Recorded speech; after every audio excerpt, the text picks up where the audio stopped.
नमस्कार दोस्तों। एक बार फिर से आप सभी का टू द पॉइंट चैनल में स्वागत है।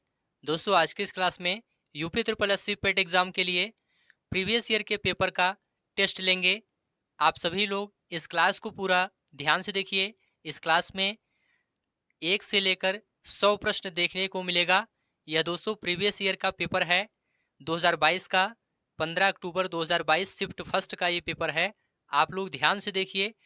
सभी प्रश्न का उत्तर आप लोग कमेंट बॉक्स में बताइए और लास्ट में आप लोग स्कोर बताइए 100 में आपका कितना स्कोर सही होता है। यहाँ पर दोस्तों आप सभी को प्रत्येक प्रश्न का उत्तर कमेंट बॉक्स में बताना है। लास्ट में आपको अपना स्कोर भी बताना है। यहाँ पर दोस्तों हम प्रश्न का उत्तर लास्ट में आपको बताते हुए चलेंगे। पहले आपको प्रत्येक प्रश्न का उत्तर यहाँ पर बताना है। एग्जाम से पहले दोस्तों यह टेस्ट आप लोग जरूर दीजिए। इससे आपको एग्जाम में काफ़ी ज़्यादा लाभ मिलेगा। आपको यह भी जानकारी हो जाएगी कि किस प्रकार के प्रश्न पेट एग्जाम में प्रीवियस ईयर एग्जाम में पूछे गए हैं। ठीक है, तो आप लोग इस क्लास को ध्यान से देखिए और लास्ट में अपना स्कोर जरूर बताइए। प्रत्येक प्रश्न का उत्तर बताते हुए आप लोग चलिए। तो चलिए शुरू करते हैं। सबसे पहले आप लोग यहाँ पर देख सकते हैं 2 घंटे का समय दोस्तों दिया जाता है पेट एग्जाम में। 100 नंबर का पेपर होता है। 100 प्रश्न 100 नंबर का होता है। और इसमें दोस्तों यहाँ पर बताया गया है कि काले अथवा नीले बाल पॉइंट पेन का इस्तेमाल करना है। यहाँ पर बताया गया है दोस्तों प्रत्येक प्रश्न का केवल एक ही उत्तर दीजिए। ओवर राइटिंग और एक से अधिक उत्तर देने की दशा में प्रश्न के उत्तर को गलत माना जाएगा तथा ऐसे प्रत्येक उत्तर के लिए 1/4 अंक काटा जाएगा। ठीक है, तो यहाँ पर महत्वपूर्ण निर्देश आपको बताया गया है। अब आगे बढ़ते हैं और पहला प्रश्न आप सभी के सामने है। इस प्रश्न का उत्तर आप लोग जल्दी से कमेंट बॉक्स में बताइए। प्रश्न है दोस्तों, first flight of Akasa air had been inaugurated between which two cities in India. भारत के किन दो शहरों के बीच आकाशा एयर की पहली उड़ान का उद्घाटन किया गया। ऑप्शन है जबलपुर से दिल्ली, अहमदाबाद से लखनऊ, मुंबई से अहमदाबाद, चेन्नई से मुंबई। आप लोग जल्दी से इस प्रश्न का उत्तर कमेंट बॉक्स में बताइए। यहाँ पर आपका राइट आंसर क्या होगा। देखिए दोस्तों, यहाँ पर आपका राइट आंसर हो जाएगा सी ऑप्शन, मुंबई से अहमदाबाद। देखिए दोस्तों, भारत के दो शहरों के बीच मुंबई से अहमदाबाद के बीच आकाशा एयर की पहली उड़ान का उद्घाटन सन 2022 में किया गया। अगस्त 2022 में किया गया। आकाशा एयर का मुख्यालय दोस्तों मुंबई में है। इसे भी आप लोग याद रखिएगा। यहाँ पर सी ऑप्शन आपका राइट हो जाएगा। चलिए आगे बढ़ते हैं। दूसरा प्रश्न आप सभी के सामने है। इस प्रश्न का उत्तर आप लोग जल्दी से कमेंट बॉक्स में बताइए। बढ़े चलो कैंपेन अंडर आज़ादी Ka Amrit Mahotsav has been launched by which among the following central ministry. Azadi Ka Amrit महोत्सव के तहत बढ़े चलो अभियान निम्नलिखित में से किस केंद्रीय मंत्रालय द्वारा शुरू किया गया है। देखिए दोस्तों, इस प्रश्न का जवाब आप लोग जल्दी से बताइए। यहाँ पर आप सभी के सामने विकल्प है संस्कृति मंत्रालय, विदेश मंत्रालय, गृह मंत्रालय, शिक्षा मंत्रालय। तो यहाँ पर आप सभी का राइट आंसर हो जाएगा दोस्तों ए ऑप्शन, संस्कृति मंत्रालय। संस्कृति मंत्रालय, यहाँ पर ए ऑप्शन आपका राइट हो जाएगा। आज़ादी का अमृत महोत्सव के तहत बढ़े चलो अभियान संस्कृति मंत्रालय द्वारा शुरू किया गया है। यहाँ पर ए ऑप्शन राइट हो जाएगा। अगला प्रश्न आप सभी के सामने है। आप लोग इस प्रश्न का उत्तर बताइए। The Indian army had conducted a pan India satellite communication exercise named in July 2022। भारतीय सेना ने जुलाई 2022 में नामक एक अखिल भारतीय उपग्रह संचार अभ्यास का आयोजन किया था। किस भारतीय उपग्रह संचार अभ्यास का आयोजन किया था। आप लोग जल्दी से कमेंट बॉक्स में इसका उत्तर बताइए। ऑप्शन है स्काई लाइट, इनमें से कोई नहीं, मून लाइट, स्पेस लाइट। आप लोग जल्दी से इसका आंसर कमेंट बॉक्स में बताइए। तो यहाँ पर दोस्तों आपका राइट आंसर हो जाएगा ए ऑप्शन, स्काई लाइट। भारतीय सेना ने जुलाई 2022 में स्काई लाइट नामक एक अखिल भारतीय उपग्रह संचार अभ्यास का आयोजन किया था। यहाँ पर ए ऑप्शन आपका राइट हो जाएगा। चलिए अगला प्रश्न आप सभी के सामने है। किस केंद्रीय मंत्री की अध्यक्षता में चंडीगढ़ में नशीली दवाओं की तस्करी और राष्ट्रीय सुरक्षा पर एक राष्ट्रीय सम्मेलन आयोजित किया गया? ऑप्शन आप सभी के सामने है। स्मृति ईरानी, नरेंद्र मोदी, अनुराग ठाकुर, अमित शाह। आप लोग जल्दी से इस प्रश्न का उत्तर कमेंट बॉक्स में बताइए। यहाँ पर आपका राइट आंसर क्या हो जाएगा? तो याद रखिएगा दोस्तों, यहाँ पर आपका राइट आंसर है डी ऑप्शन, अमित शाह। देखिए दोस्तों, अमित शाह की अध्यक्षता में चंडीगढ़ में नशीली दवाओं की तस्करी और राष्ट्रीय सुरक्षा पर एक राष्ट्रीय सम्मेलन आयोजित किया गया था। यहाँ पर डी ऑप्शन राइट हो जाएगा। जुलाई 2022 में आयोजित किया गया था, इसे भी आप लोग याद रखिएगा। चलिए आगे बढ़ते हैं। निम्नलिखित में से कौन सा राज्य भारत में पहला हर घर जल प्रमाणित राज्य बन गया है? ऑप्शन है गोवा, उत्तराखंड, राजस्थान, केरल। आप लोग जल्दी से बताइए यहाँ पर आपका राइट आंसर क्या है? तो देखिए दोस्तों, यहाँ पर आपका राइट आंसर है ए ऑप्शन, गोवा। गोवा राज्य भारत में पहला हर घर जल प्रमाणित राज्य बन गया है। यहाँ पर ए ऑप्शन राइट हो जाएगा। अगला प्रश्न आप सभी के सामने है। निम्नलिखित में से कौन भारत का पड़ोसी देश नहीं है? तो देखिए दोस्तों, चीन। ऑप्शन है चीन, दूसरा ऑप्शन है मालदीव, तीसरा है यूएई, चौथा है म्यांमार। आप लोग जल्दी से बताइए यहाँ पर आपका राइट आंसर क्या है? तो देखिए दोस्तों, यहाँ पर चीन, मालदीव, म्यांमार ये तीनों भारत के पड़ोसी देश हैं। यहाँ पर दोस्तों सी ऑप्शन राइट हो जाएगा, यूएई। ये दोस्तों भारत का पड़ोसी देश नहीं है, इसलिए सी ऑप्शन आपका राइट हो जाएगा। अगला प्रश्न आप सभी के सामने है। निम्नलिखित में से किस आईआईटी ने भारतीय भाषा प्रौद्योगिकी को आगे बढ़ाने के लिए एआई फॉर भारत में नीले कड़ी केंद्र की शुरुआत की है? नीले कड़ी केंद्र की शुरुआत की है। ऑप्शन है IIT Hyderabad, IIT Madras, IIT Bombay, IIT Kanpur. आप लोग जल्दी से बताइए यहाँ पर आपका राइट आंसर क्या है? तो देखिए दोस्तों, यहाँ पर आपका राइट आंसर है आईआईटी मद्रास। आईआईटी मद्रास ने भारतीय भाषा प्रौद्योगिकी को आगे बढ़ाने के लिए एआई फॉर भारत में नीले कड़ी केंद्र की शुरुआत की है। यहाँ पर बी ऑप्शन आपका राइट हो जाएगा। चलिए आगे बढ़ते हैं। अगला प्रश्न आप सभी के सामने है। स्वतंत्रता के बाद भाषा के आधार पर बने भारत के पहले राज्य का नाम बताइए। ऑप्शन है महाराष्ट्र, गोवा, केरल, आंध्र प्रदेश। जल्दी से आप लोग कमेंट करके बताइए यहाँ पर आपका राइट आंसर क्या हो जाएगा? देखिए दोस्तों, यहाँ पर आपका राइट आंसर हो जाएगा डी ऑप्शन, आंध्र प्रदेश। स्वतंत्रता के बाद भाषा के आधार पर बने भारत के पहले राज्य का नाम आंध्र प्रदेश है। यहाँ पर डी ऑप्शन राइट हो जाएगा। आप लोग ध्यान से देखते हुए चलिए, सभी प्रश्नों का उत्तर बताते हुए चलिए। लोकसभा में पद धारण करने की न्यूनतम आयु है। ऑप्शन है 18 वर्ष, 30 वर्ष, 25 वर्ष, 21 वर्ष। आप लोग जल्दी से बताइए यहाँ पर आपका राइट आंसर क्या है? तो देखिए दोस्तों, यहाँ पर आपका राइट आंसर है सी ऑप्शन, 25 वर्ष। लोकसभा में पद धारण करने की न्यूनतम आयु 25 वर्ष है। यहाँ पर सी ऑप्शन राइट हो जाएगा। अगला प्रश्न आप सभी के सामने है। अंतर्राष्ट्रीय जैव विविधता दिवस किस तारीख को मनाया जाता है? ऑप्शन है दोस्तों 22 मई, 10 नवंबर, 15 दिसंबर, 1 अप्रैल। जल्दी से आप लोग कमेंट करके बताइए यहाँ पर आपका राइट आंसर क्या है? तो देखिए दोस्तों, यहाँ पर आपका राइट आंसर है 22 मई। ए ऑप्शन राइट हो जाएगा। अंतर्राष्ट्रीय जैव विविधता दिवस 22 मई को मनाया जाता है। यहाँ पर ए ऑप्शन राइट है। अगला प्रश्न है। निम्नलिखित में से कौन सा विश्व का सबसे बड़ा नदी द्वीप है? ऑप्शन है श्रीरंगम द्वीप, माजुली द्वीप, लुलु द्वीप, मानपुरा द्वीप। आप लोग बताइए यहाँ पर आपका राइट आंसर क्या है? तो देखिए दोस्तों, यहाँ पर आपका राइट आंसर है बी ऑप्शन, माजुली द्वीप। विश्व का सबसे बड़ा नदी द्वीप माजुली द्वीप है। यह दोस्तों असम में है, इसे भी आप लोग याद रखिएगा। चलिए आगे बढ़ते हैं। निम्नलिखित में से हंगरी की राष्ट्रीय मुद्रा क्या है? ऑप्शन है हंगेरियन नाइरा, इनमें से कोई नहीं, हंगेरियन पाउंड, हंगेरियन फोरिंट। आप लोग बताइए यहाँ पर आपका राइट आंसर क्या है? तो देखिए दोस्तों, यहाँ पर आपका राइट आंसर है हंगेरियन फोरिंट। डी ऑप्शन राइट हो जाएगा। हंगरी की राष्ट्रीय मुद्रा क्या है? हंगेरियन फोरिंट है।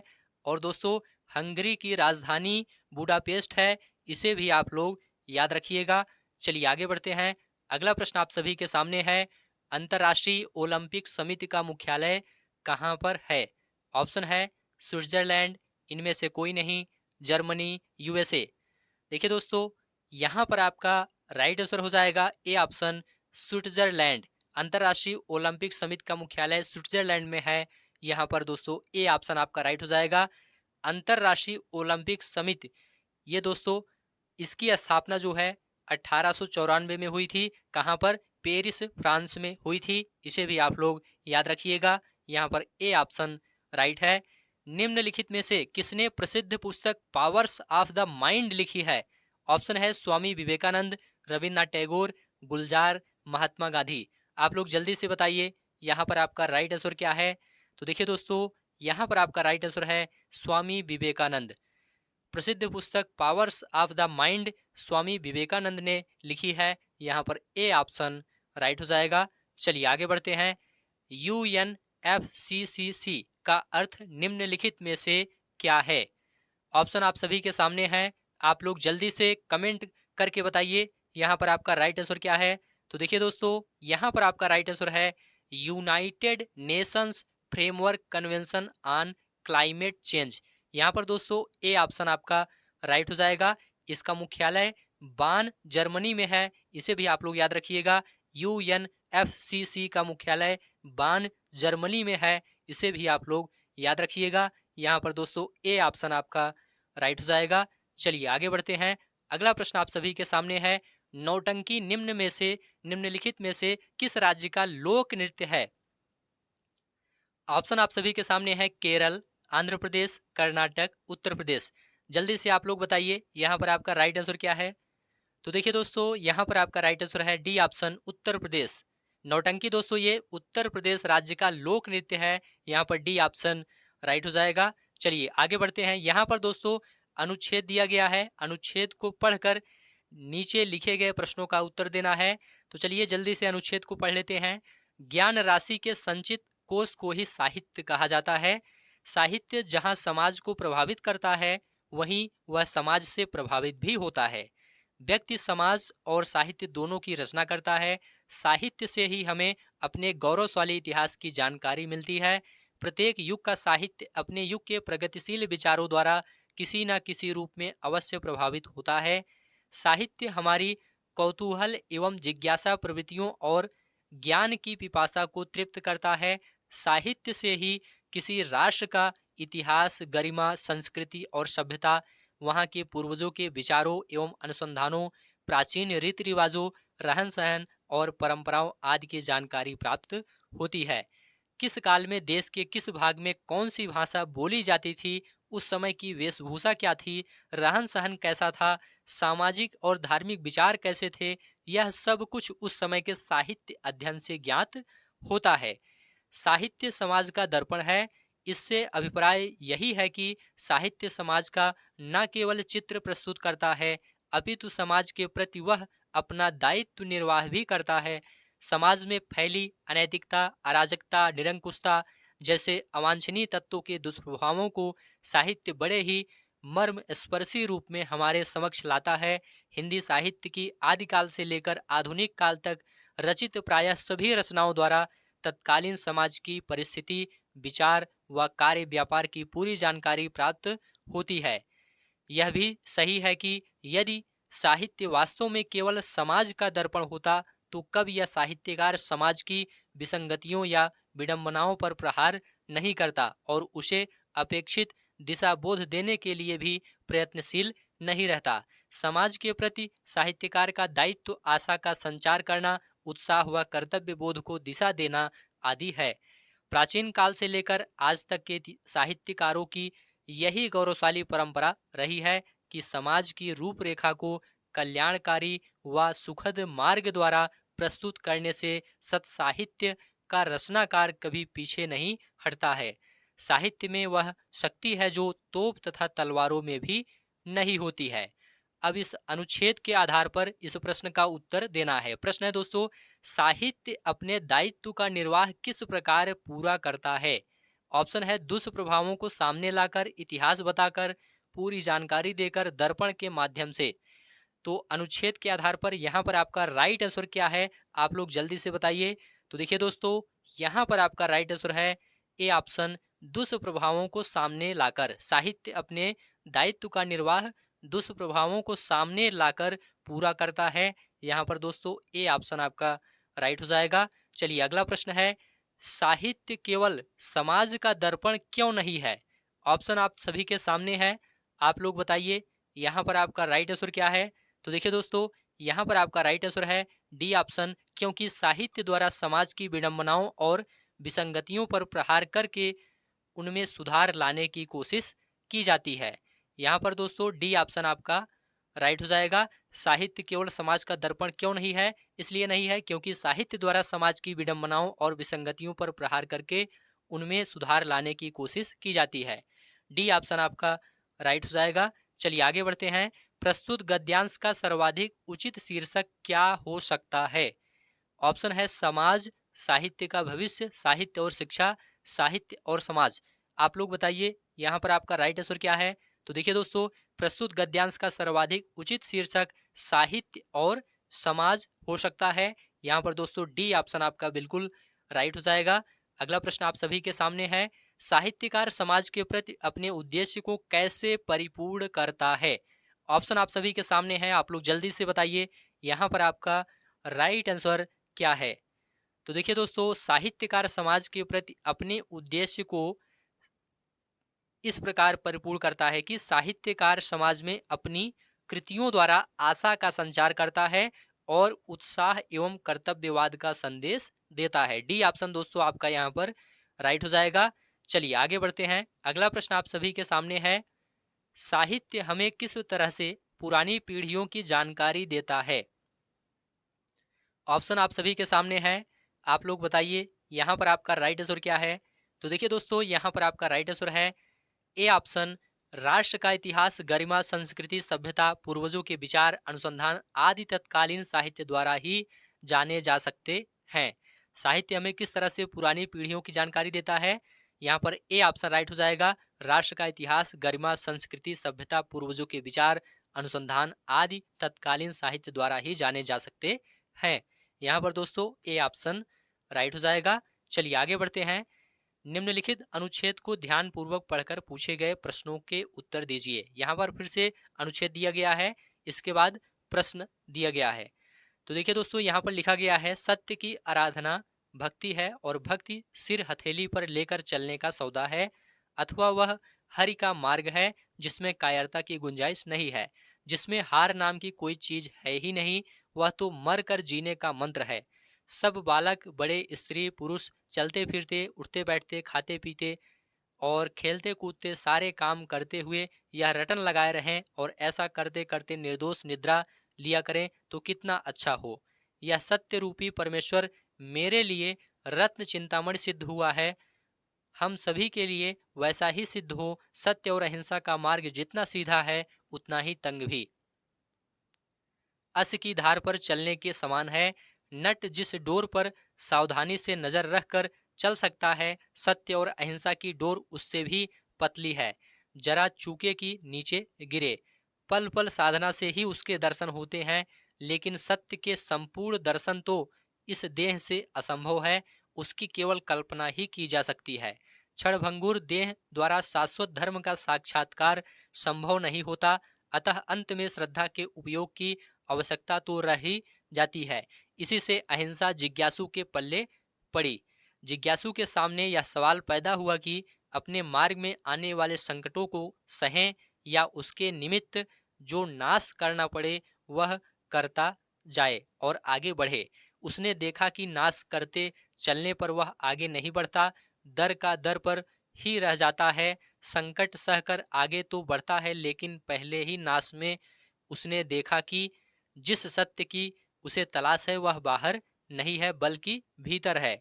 इसीलिए जैसे जैसे नाश करता जाता है वैसे वैसे वह पीछे रहता जाता है और सत्य दूर हटता जाता है। अब यहाँ पर दोस्तों प्रश्न पूछा गया है, प्रश्न है, सत्य और अहिंसा के मार्ग को अस की धार पर चलने के समान क्यों बताया गया है? ऑप्शन आप सभी के सामने है, आप लोग बताइए यहाँ पर आपका राइट आंसर क्या है। तो देखिए दोस्तों, यहाँ पर राइट आंसर है डी ऑप्शन, क्योंकि सत्य और अहिंसा का मार्ग जितना सीधा है उतना ही तंग है और इस मार्ग पर चलना अत्यंत कठिन है। यहाँ पर दोस्तों डी ऑप्शन आपका राइट हो जाएगा। अगला प्रश्न आप सभी के सामने है, सत्य रूपी परमेश्वर की रत्न चिंतामणि को प्राप्त करने के लिए हम क्या कर सकते हैं? ऑप्शन आप सभी के सामने है, आप लोग बताइए यहाँ पर आपका राइट आंसर क्या है। तो देखिए दोस्तों, सत्य रूपी परमेश्वर की रत्न चिंतामणि को प्राप्त करने के लिए हम हरि के मार्ग पर चलें, अंतर्निहित सत्य का साक्षात्कार करें, सत्य की आराधना करें। यहाँ पर दोस्तों तीनों ऑप्शन सही है, इसलिए बी ऑप्शन राइट हो जाएगा, ये सभी। यहाँ पर दोस्तों बी ऑप्शन आपका राइट है। अगला प्रश्न है, गद्यांश में चिरस्थायी शब्द का कौन सा विलोम शब्द प्रयुक्त हुआ है? यहाँ पर चिरस्थायी शब्द का कौन सा विलोम शब्द प्रयुक्त हुआ है? आप लोग जल्दी से कमेंट करके बताइए यहाँ पर आपका राइट आंसर क्या है। तो देखिए दोस्तों, यहाँ पर आपका राइट आंसर है बी ऑप्शन क्षणभंगुर। चिरस्थायी शब्द का विलोम शब्द यहाँ पर क्षणभंगुर है। यहाँ पर बी ऑप्शन राइट हो जाएगा। अगला प्रश्न है, सत्य की तलाश कैसे की जानी चाहिए? ऑप्शन आप सभी के सामने है, जल्दी से आप लोग इस प्रश्न का उत्तर बताइए। तो यहाँ पर आपका राइट आंसर हो जाएगा दोस्तों सी ऑप्शन, श्रद्धा पूर्वक अंतः विद्यमान सत्य के मार्ग पर आगे बढ़ते हुए इस सत्य का साक्षात्कार करें। यहाँ पर पूछा गया है सत्य की तलाश कैसे की जानी चाहिए, तो श्रद्धा पूर्वक अंतः विद्यमान सत्य के मार्ग पर आगे बढ़ते हुए इस सत्य का साक्षात्कार करें। यहाँ पर दोस्तों सी ऑप्शन आपका राइट हो जाएगा। अगला प्रश्न आप सभी के सामने है, जिज्ञासु को सत्य व अहिंसा के पथ पर चलते समय संकटों का सामना कैसे करना चाहिए? ऑप्शन आप सभी के सामने है, आप लोग बताइए यहाँ पर आपका राइट आंसर क्या है। तो देखिए दोस्तों, यहाँ पर आपका राइट आंसर है डी ऑप्शन, संकटों को सहते हुए निमित्त नाश किए बिना आगे बढ़ना चाहिए। यहाँ पर दोस्तों डी ऑप्शन आपका राइट हो जाएगा। चलिए आगे बढ़ते हैं। यहाँ से दोस्तों तालिका शुरू है, तालिका को आप लोग ध्यान से देखिए और उसके बाद इस तालिका के आधार पर पूछे गए प्रश्नों का उत्तर दीजिए। तो यहाँ पर तालिका आप सभी के सामने है। यहाँ पर व्यय के मद दिए गए हैं, वेतन, ईंधन तथा परिवहन, बोनस, ऋणों पर ब्याज, कर, इस प्रकार से, और वर्ष यहाँ पर दिया गया है और इसके आधार पर प्रश्न का उत्तर देना है। तो चलिए देखते हैं प्रश्न क्या पूछा गया है। प्रश्न यहाँ पर पूछा गया है, दी गई अवधि के दौरान कंपनी द्वारा भुगतान की गई बोनस की कुल राशि इस अवधि के दौरान भुगतान की गई वेतन की कुल राशि का लगभग कितना प्रतिशत है?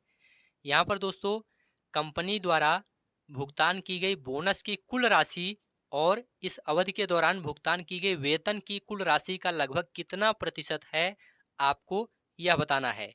तो कैसे आप लोग बताएंगे? यहाँ पर आप लोग पहले चार्ट देखिए। इसमें दोस्तों सबसे पहले आपको क्या करना है, सबसे पहले बोनस की कुल राशि आपको निकालना है। बोनस की कुल राशि आप लोग कैसे निकालेंगे? यहाँ पर बोनस दिया गया है 2, यहाँ पर दिया गया है 2011 में 2, फिर 1.52, 2.84, 2.68, 2.96। यहाँ पर क्या करेंगे, बोनस को पहले जोड़ लेंगे। पूरा यहाँ पर आप लोग बोनस को जोड़ेंगे। आपको यहाँ पर हिंट बता दे रहे हैं, आप लोग कापी और कलम उठाइए और उस पर इसे सॉल्व करिए। उसके बाद इसका आंसर कमेंट बॉक्स में जल्दी से बताइए। तो सबसे पहले आप लोग क्या करेंगे, बोनस की कुल राशि आप लोग निकालेंगे। आप लोग जोड़िए, 2 में आप 1.52 जोड़िए, 2.84 जोड़िए, 2.68 जोड़िए, 2.96 जोड़िए, बोनस को जोड़िए। पूरा आप जोड़ेंगे तो लगभग 12 आ जाएगा। इसके बाद आपको क्या करना है, वेतन की कुल राशि आपको निकालनी है। वेतन की कुल राशि, वेतन यहाँ पर है, कुल राशि आप लोग जोड़िए। 300 में 340, 524, 340 और 450, इसको आपको जोड़ना है। ठीक है, इसको आप जोड़ेंगे दोस्तों तो लगभग 1954 आ जाएगा। आप लोग जल्दी से जोड़कर देखिए, लगभग 1954 आ जाएगा। अब आपको क्या करना है, अब आपको प्रतिशत निकालना है।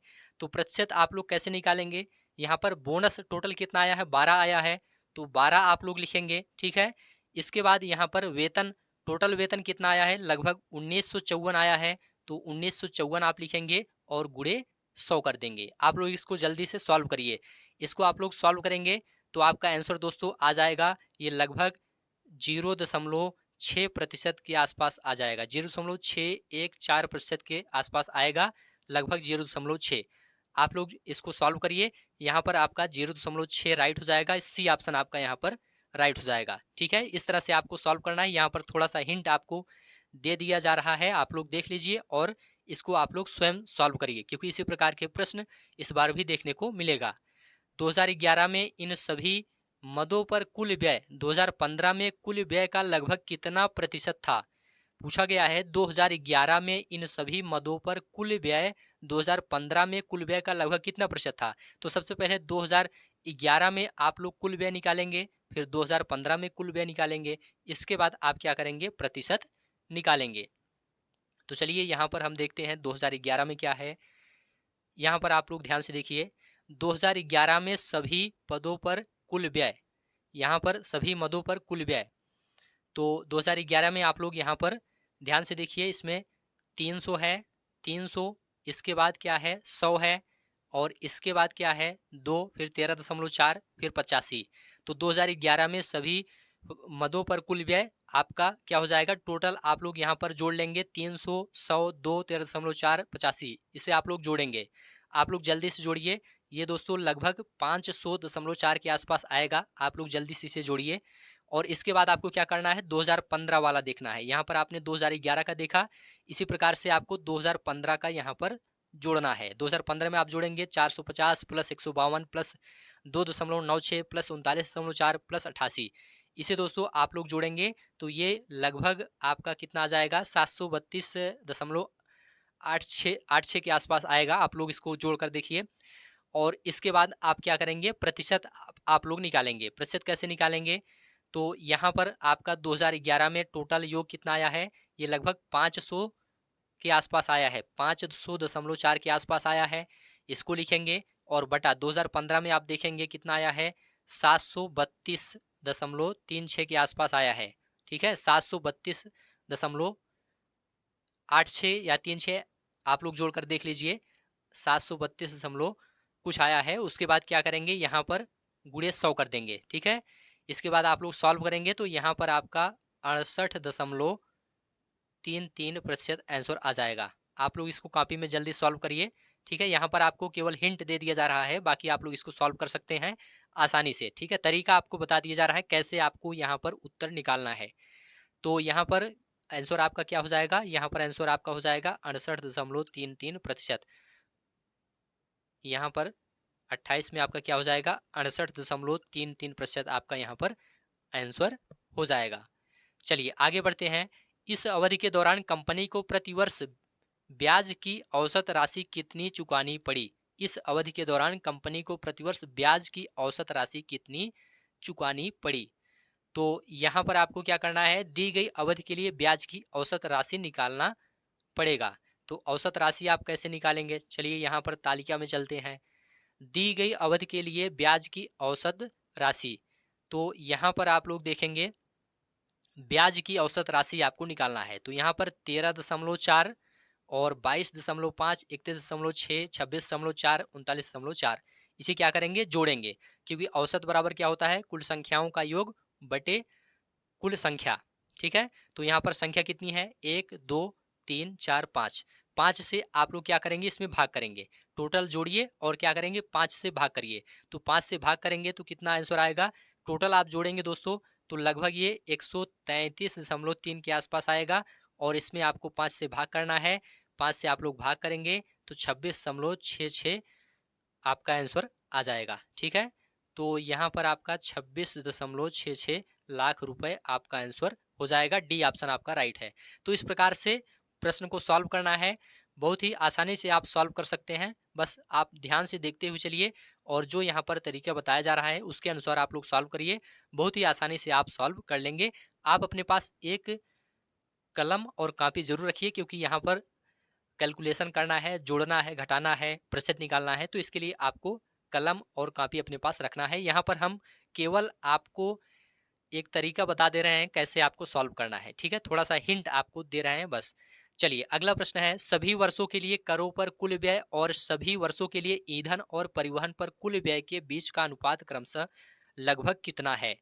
यहाँ पर सभी वर्षों के लिए करों पर कुल व्यय और सभी वर्षों के लिए ईंधन और परिवहन पर कुल व्यय के बीच का अनुपात आपको बताना है। ईंधन और परिवहन और कुल व्यय, तो चलिए इसे देखते हैं कैसे सॉल्व करना है। यहाँ पर पहले हम तालिका में चलेंगे। तालिका में आप लोग यहाँ पर देखिए, करों पर कुल व्यय सबसे पहले निकालेंगे। यहाँ पर दोस्तों कर लिखा गया है, कुल व्यय यहाँ पर दिया गया है। तो सबसे पहले क्या करेंगे, 85, 110, 75, 78, 88 इन सबको पहले जोड़ लेंगे। करों पर कुल व्यय जोड़ने पर दोस्तों ये लगभग 436 के आसपास आएगा। ठीक है। अब इसके बाद दोस्तों क्या करना है, ईंधन और परिवहन पर, ईंधन और परिवहन यहाँ पर है, ईंधन और परिवहन पर कुल व्यय आपको निकालना है। तो क्या करेंगे, सबसे पहले हम ईंधन तथा परिवहन पर कुल व्यय निकालेंगे। सबसे पहले हम 100, 112, 105, 135, 152 को जोड़ लेंगे। दोस्तों जब इसको हम जोड़ेंगे तो ये दोस्तों लगभग 604 के आसपास आएगा। कितना आएगा, 604 के आसपास आएगा। अब इन दोनों का हमें अनुपात निकालना है, प्रतिशत नहीं, इन दोनों का अनुपात निकालना है। 604 और 436 इन दोनों का अनुपात आपको निकालना है। तो यहाँ पर 436 लिखेंगे, अनुपाते 604 लिखेंगे। ये भी आपका आंसर हो सकता है, या इसे हम सरल कर देंगे तो ये लगभग 109 अनुपाते कितना हो जाएगा, 109 अनुपाते 151, ये आपका आंसर यहाँ पर हो जाएगा। ठीक है, 109 अनुपाते 151। तो यहाँ पर आपका राइट आंसर क्या हो जाएगा, 109 अनुपाते 151, डी ऑप्शन आपका यहाँ पर राइट हो जाएगा। ठीक है, चलिए आगे बढ़ते हैं। अगला प्रश्न है, वर्ष 2013 के दौरान इन मदों पर कंपनी का कुल व्यय कितना है। वर्ष 2013 के दौरान आपको बताना है।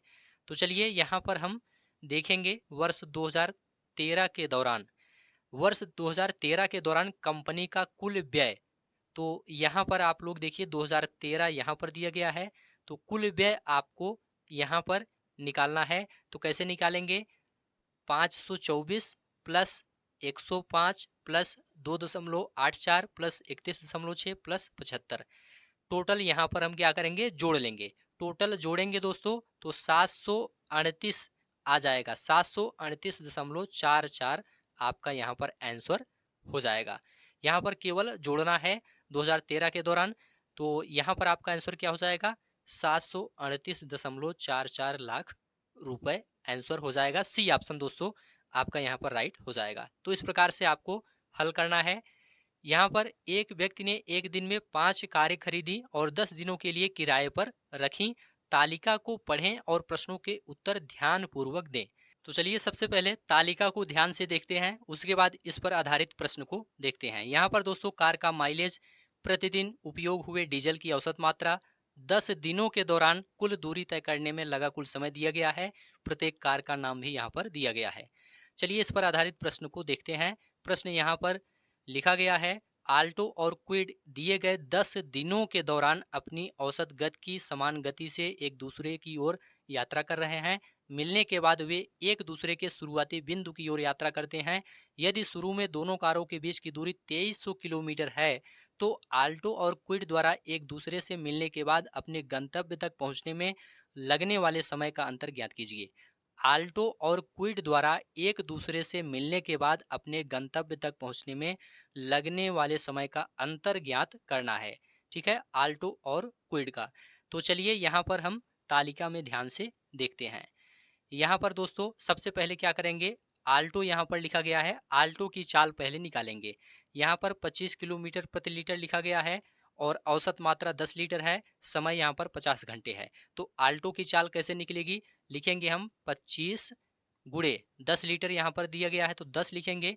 आगे यहाँ पर जो समय है ये 10 दिनों के दौरान है तो यहाँ पर गुणे 10 करेंगे और यहाँ पर समय 50 घंटे है तो 50 से इसमें भाग करेंगे। ठीक है, तो यहाँ पर हम इसको सरल करेंगे, 0 से 0 कैंसिल हो जाएगा, 5 से 10 कट जाएगा, 2 आ जाएगा, 25 दूनी 50। यहाँ पर 50 किलोमीटर प्रति घंटा चाल है आल्टो की। ठीक है, इसी प्रकार से दोस्तों क्विड की चाल हमें निकालना है। तो यहाँ पर याद रखिएगा आल्टो की चाल क्या है, 50 किलोमीटर है। अब यहाँ पर हम क्विड की चाल निकालेंगे। क्विड यहाँ पर है, इसमें देखेंगे 25 किलोमीटर प्रति लीटर लिखा है तो यहाँ पर 25, आगे यहाँ पर 20 लीटर है तो गुणे 20 से गुणा करेंगे और यहाँ पर समय 100 घंटे है लेकिन ये 10 दिनों के लिए है। यहाँ पर गुणे 10 करेंगे और बटा 100 से हम भाग करेंगे, 1 0 से 1 0 कैंसिल, यहाँ पर 10 से 20 कट जाएगा, 2 आ जाएगा, 25 दूनी 50। यहाँ पर 50 किलोमीटर प्रति घंटा क्विड की चाल आ गई है। ठीक है, तो यहाँ पर क्विड और आल्टो दोनों की चाल क्या है, 50 किलोमीटर प्रति घंटा, दोनों की चाल समान है। जब दोनों की चाल समान है तो समय का अंतर क्या होगा, शून्य होगा। समय का अंतर क्या होगा, शून्य होगा। तो यहाँ पर आपका शून्य राइट हो जाएगा। यहाँ पर दोस्तों सी ऑप्शन आपका बिल्कुल राइट हो जाएगा। चलिए आगे बढ़ते हैं। अगला प्रश्न आप सभी के सामने है, दिए गए 10 दिनों के दौरान कार मिनी द्वारा उसकी औसत गति से 875 किलोमीटर की यात्रा करने में लिए गए समय का दिए गए 10 दिनों के दौरान कार स्विफ्ट द्वारा उसकी औसत गति से 990 किलोमीटर की यात्रा करने में लिए गए समय से अनुपात ज्ञात कीजिए। यहाँ पर कार स्विफ्ट द्वारा औसत गति से 990 किलोमीटर की यात्रा की गई है। ठीक है, तो दूरी यहाँ पर 990 है स्विफ्ट के लिए, मिनी के लिए 875 किलोमीटर है। और यहाँ पर आपको अनुपात बताना है। तो क्या करेंगे, मिनी की चाल और स्विफ्ट की चाल पहले निकालेंगे, उसके बाद अनुपात निकालेंगे। चलिए यहाँ पर हम देखते हैं। सबसे पहले क्या करेंगे, मिनी की चाल निकालेंगे। मिनी यहाँ पर है 20 किलोमीटर प्रति लीटर दिया गया है, तो सबसे पहले हम 20 लिखेंगे गुणे, आगे यहाँ पर 25 लीटर है तो 25 लिखेंगे। और समय यहाँ पर 80 घंटे है, ये 10 दिनों के लिए है, तो पहले 10 से गुणा करेंगे और इसके बाद यहाँ पर 80 से भाग करेंगे। इसको दोस्तों क्या करेंगे, सरल करेंगे तो 125/2 किलोमीटर प्रति घंटा आ जाएगा। ठीक है, ये मिनी की चाल है। इसी प्रकार से हम स्विफ्ट की चाल निकालेंगे। स्विफ्ट यहाँ पर है, स्विफ्ट की चाल निकालेंगे तो 22 किलोमीटर प्रति लीटर लिखा है, तो पहले हम 22 लिखेंगे। 22 गुणे, आगे 10 है तो 10 से गुणा करेंगे, 10 दिनों के लिए है फिर 10 से गुणा करेंगे, बटा स्विफ्ट के लिए यहाँ पर समय 55 घंटे है तो 55 से भाग करेंगे। इसको दोस्तों सरल करेंगे तो 40 किलोमीटर प्रति घंटा आ जाएगा। स्विफ्ट की चाल 40 किलोमीटर है, मिनी की चाल 125/2 है। ठीक है, मिनी के लिए कुल दूरी क्या बताया गया था, कुल दूरी दोस्तों 875 बताया गया था। तो क्या करेंगे, अब हमको अनुपात निकालना है, तो दूरी के परिप्रेक्ष्य में अनुपात निकालेंगे। तो सबसे पहले हम 875 लिख लेंगे। ठीक है, 875, उसके बाद मिनी की चाल क्या है 125/2 है, तो गुणे 2/125 हो जाएगा। आगे अनुपात लगाएंगे। अब हम क्या करेंगे, स्विफ्ट की चाल लिखेंगे। देखिए स्विफ्ट के लिए दूरी बताया गया था 990, तो सबसे पहले 990 लिखेंगे और बटा इसकी चाल हम 40 लिख देंगे क्योंकि 40 आया है। अब दोनों को दोस्तों सरल करेंगे। सरल करेंगे तो ये लगभग आपका आंसर आ जाएगा 56/99। 56/99 आपका आंसर आ जाएगा। आप लोग कॉपी में इसे सॉल्व करके देखिए। आपको यहाँ पर तरीका बता दिया गया है किस प्रकार से आपको सॉल्व करना है। ठीक है, तो 56/99 आपका आंसर यहाँ पर हो जाएगा। 56/99 यहाँ पर सी ऑप्शन आपका राइट हो जाएगा। अगला प्रश्न है, 10 दिनों के दौरान आल्टो और टियागो की औसत गति का अनुपात क्या था। तो क्या करेंगे, 10 दिनों के दौरान आल्टो और टियागो की औसत गति का अनुपात निकालेंगे। चलिए यहाँ पर हम तालिका में देखते हैं। 10 दिनों के दौरान आल्टो और टियागो की औसत गति निकालना है। तो सबसे पहले क्या करेंगे, आल्टो की गति निकालेंगे। तो आल्टो की गति कैसे निकालेंगे, 25 किलोमीटर लिखा है तो सबसे पहले 25 लिखेंगे। ठीक है, आगे 10 लीटर है तो 10 से गुणा करेंगे, 10 दिनों के लिए है फिर 10 से गुणा करेंगे, समय 50 घंटे है तो 50 से भाग करेंगे। अनुपात बताना है, आगे अनुपात लगाएंगे। फिर इसी प्रकार से टियागो की औसत गति लिखेंगे। टियागो यहाँ पर है तो क्या करेंगे, 30 किलोमीटर प्रति लीटर दिया गया है तो पहले 30 लिखेंगे, गुणे आगे 12 लीटर है तो 12 लिखेंगे। ये 10 दिनों के लिए है, 10 से गुणा करेंगे। और टियागो के लिए समय 50 घंटे है तो 50 से यहाँ पर भाग करेंगे। अब दोनों को सरल करेंगे, दोनों को सरल करेंगे तो ये 25/36 आपका आंसर आ जाएगा। आप लोग कॉपी में इसे सॉल्व करके देखिए। यहाँ पर 25/36 आपका आंसर आ जाएगा। चलिए यहाँ पर प्रश्न में देखते हैं कौन सा विकल्प सही है। 25/36 यहाँ पर बी ऑप्शन आपका राइट हो जाएगा। अगला प्रश्न है, 10 दिनों के दौरान टियागो और मिनी द्वारा तय की गई कुल दूरी का अनुपात कितना था। तो क्या करेंगे, 10 दिनों के दौरान टियागो और मिनी द्वारा तय की गई कुल दूरी का अनुपात निकालेंगे। चलिए यहाँ पर तालिका में चलते हैं। चलिए इसमें दोस्तों 10 दिनों के दौरान टियागो और मिनी द्वारा तय की गई दूरी का अनुपात बताना है। तो सबसे पहले टियागो द्वारा तय की गई दूरी निकालेंगे। टियागो यहाँ पर है, इसके लिए दूरी कैसे निकालेंगे, 30 लिखेंगे। 30 लिखेंगे पहले, आगे 12 है तो 12 से गुणा करेंगे, 10 दिनों के लिए है 10 से गुणा करेंगे, बटा समय कितना है यहाँ पर 50 घंटे है तो 50 से भाग करेंगे। ठीक है, इसके बाद अनुपात लगाएंगे। इसी प्रकार से अब क्या करेंगे, मिनी द्वारा तय की गई दूरी लिखेंगे। मिनी यहाँ पर है तो 20 लिखेंगे, 20 गुणे 25 लीटर है आगे, तो 25 से गुणा करेंगे, 10 दिनों के लिए है 10 से गुणा करेंगे, बटा इसके लिए समय 80 है तो 80 से भाग करेंगे। अब दोनों को आप लोग जल्दी से कॉपी में सरल करिए। दोनों को सरल करेंगे तो 18:25 आपका आंसर आ जाएगा। ठीक है, 18:25 आपका आंसर आ जाएगा। कॉपी में आप लोग जल्दी से सॉल्व करिए। यहाँ पर हम विकल्प देखेंगे कौन सा सही है, 18:25, डी ऑप्शन आपका यहाँ पर राइट हो जाएगा। अगला प्रश्न आप सभी के सामने है, आप लोग इसे जल्दी से सॉल्व करिए। यदि सभी कारों द्वारा 10 दिनों में तय की गई कुल दूरी कार ए और कार बी क्रमशः 150 घंटों और 300 घंटों में तय करती है, तो कार ए और बी की औसत गति के बीच का अंतर ज्ञात कीजिए। यहाँ पर ए और बी क्रमशः 150 घंटों, यहाँ पर ए के लिए समय 150 घंटे है और बी के लिए 300 घंटे का यहाँ पर समय दिया गया है। ए और बी की औसत गति के बीच का अंतर आपको ज्ञात करना है, ए और बी। तो क्या करेंगे, सभी कारों द्वारा 10 दिनों में तय की गई कुल दूरी पहले निकालेंगे। चलिए, यहाँ पर समय आप लोग याद रखिएगा, ए के लिए 150 घंटे है और बी के लिए 300 घंटे है। चलिए यहाँ पर हम चलते हैं, सभी कारों द्वारा 10 दिनों में तय की गई कुल दूरी पहले आपको निकालना है। तो सबसे पहले आप क्या करेंगे, आल्टो का निकालेंगे। तो इसके लिए 25 किलोमीटर प्रति लीटर है, 10 लीटर यहाँ पर है, तो क्या करेंगे 25 गुणे 10 कर देंगे। क्या लिखेंगे, 25 गुणे 10 लिखेंगे, आगे प्लस का निशान लगाएंगे। फिर स्विफ्ट का निकालेंगे, तो इसमें भी 22 है तो 22 लिखेंगे, आगे 10 लीटर है तो गुणे 10 से गुणा कर देंगे, आगे प्लस का निशान लगाएंगे। इसी प्रकार से सभी का लिखते हुए जाएंगे। फिर टियागो का लिखेंगे, 30 गुणे 12 कर देंगे। फिर मिनी का लिखेंगे, 20 गुणे 25 कर देंगे। फिर क्विड का लिखेंगे, 25 गुणे 20 कर देंगे। सबको आपस में जोड़ लेंगे गुणा करके। सबको आपस में जोड़ेंगे तो 18,300 किलोमीटर आपका आ जाएगा। आप लोग कॉपी में सॉल्व करिए। अब क्या करेंगे, कार ए और बी की औसत गति आपको निकालना है। तो क्या करेंगे, 18,300 जो आया है इसमें हम 150 से भाग करेंगे, क्योंकि ए के लिए समय 150 घंटे दिया है प्रश्न में। आगे माइनस लगाएंगे, फिर 18,300 लिखेंगे, इसमें हम 300 से भाग करेंगे क्योंकि बी के लिए 300 घंटे का समय दिया गया है। अब दोनों को हम सरल करेंगे तो हमारा 122 माइनस 61 बराबर 61 आपका यहाँ पर आंसर आ जाएगा। ठीक है, तो चलिए यहाँ पर विकल्प में देखते हैं कौन सा विकल्प सही है। यहाँ पर 61 किलोमीटर आपका आंसर आ जाएगा, बी ऑप्शन आपका राइट हो जाएगा। तो इस तरह से आपको हल करना है। ठीक है, चलिए आगे बढ़ते हैं। निम्न रेखा आलेख का अध्ययन करें जो 2001 से 2006 तक 6 वर्षों के दौरान प्रत्येक वर्ष की शुरुआत में कंपनी में शामिल होने और कंपनी छोड़ने वाले कर्मचारियों की संख्या दर्शाता है। शामिल होने वाले और छोड़ने वाले दोनों की संख्या दर्शाता है।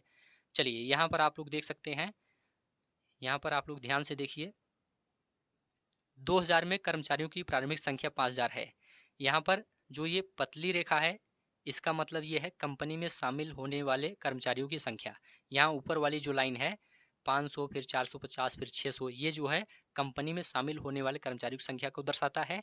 इसी प्रकार से मोटी रेखा जो है यहाँ पर कंपनी छोड़ने वाले कर्मचारियों की संख्या को दर्शाता है। यहाँ पर जो 400 है, 600 है, ठीक है, फिर 550 है, ये कंपनी छोड़ने वाले कर्मचारियों की संख्या को दर्शाता है। चलिए प्रश्न को देखते हैं। 2003 के दौरान कंपनी में कार्यरत कर्मचारियों की संख्या थी। 2003 के दौरान कंपनी में कार्यरत कर्मचारियों की संख्या क्या थी? तो यहाँ पर आप लोग देखेंगे 2003 यहाँ पर दिया गया है। 2003 के दौरान कंपनी में कार्यरत कर्मचारियों की संख्या, सन 2000 में यहाँ पर टोटल 5000 है। तो क्या करेंगे, पहले हम 5000 लिखेंगे। ठीक है, 5000 के बाद 2003 तक हम जोड़ेंगे।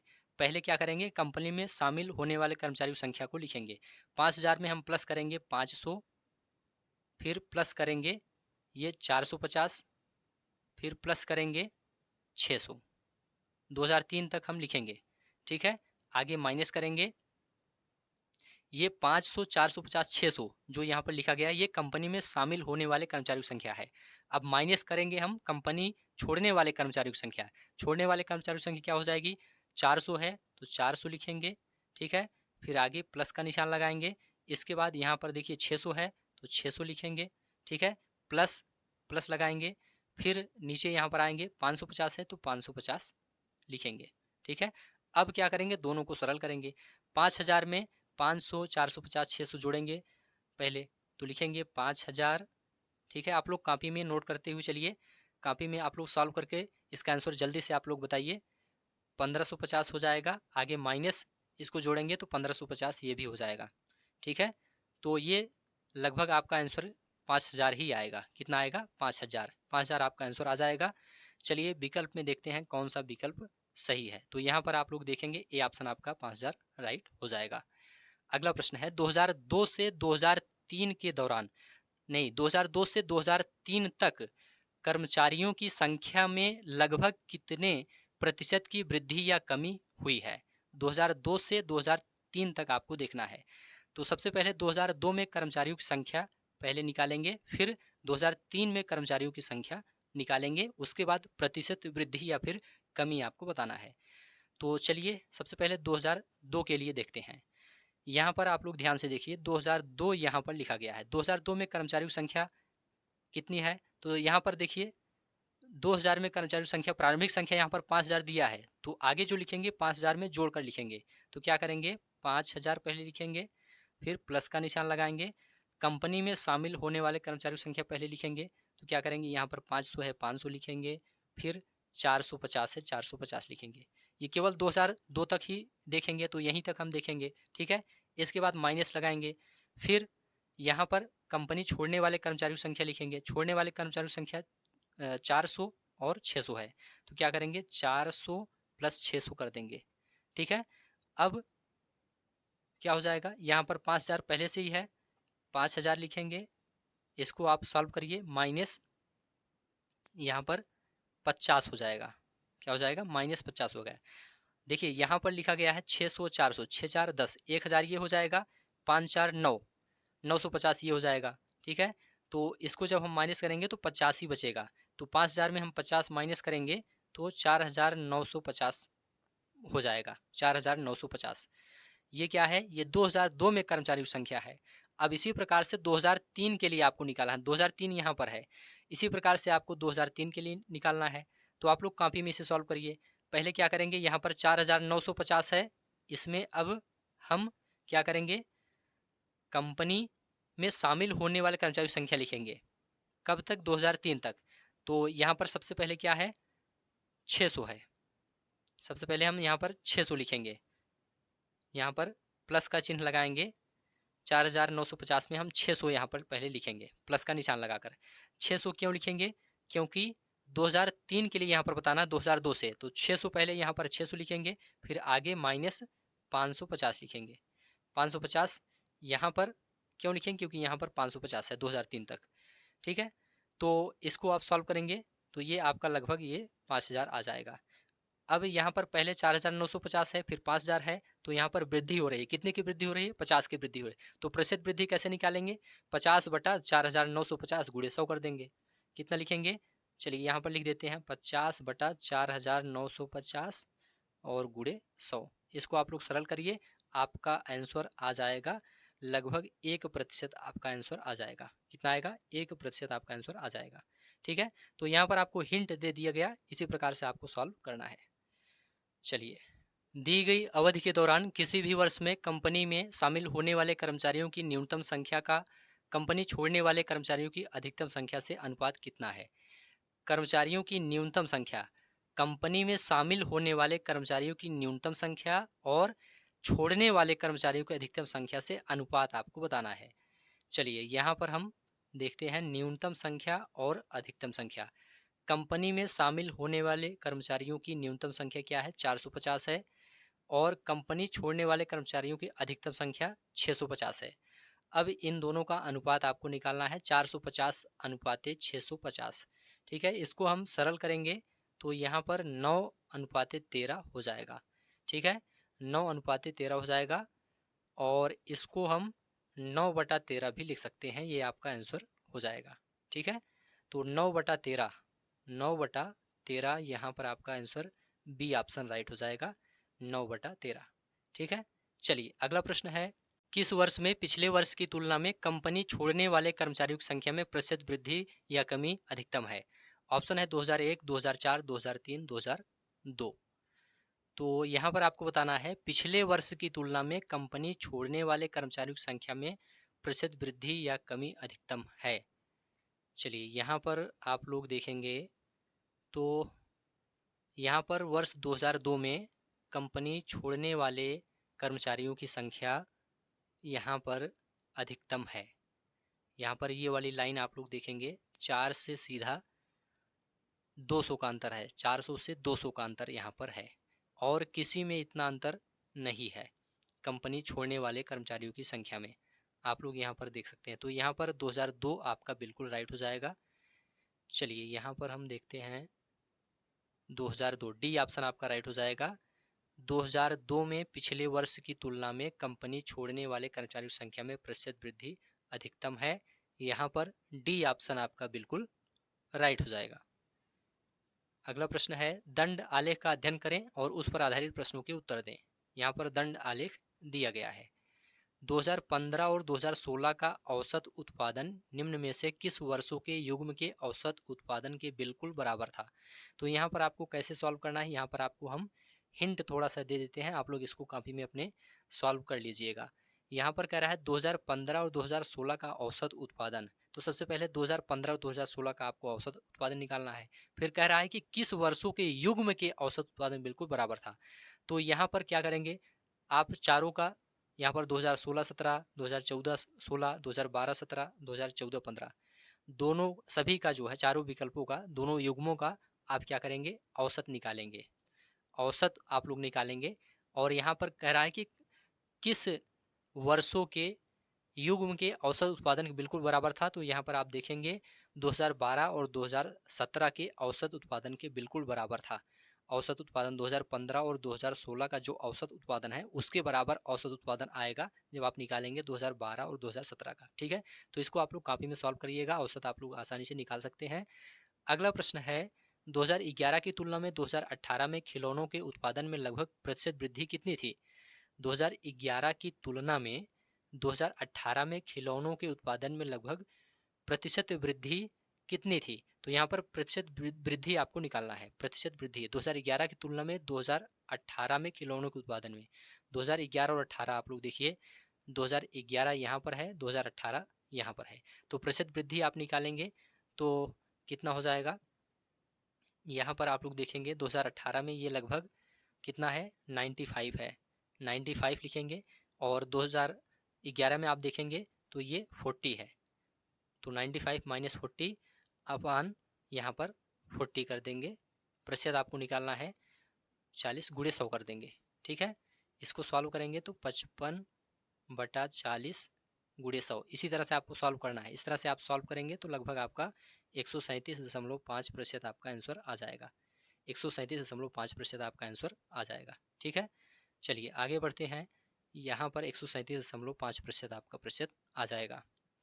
चलिए, पिछले वर्ष की तुलना में किस वर्ष उत्पादन में प्रतिशत वृद्धि सबसे अधिक थी। ऑप्शन है 2012, 2017, 2015, 2013। पिछले वर्ष की तुलना में किस वर्ष उत्पादन में प्रतिशत वृद्धि। तो यहाँ पर जितने भी वर्ष दिए गए हैं सबके लिए यहाँ पर प्रतिशत वृद्धि आपको निकालना है पिछले वर्ष की तुलना में। इसको आप सॉल्व करेंगे तो चलिए यहाँ पर आपको दिखा देते हैं।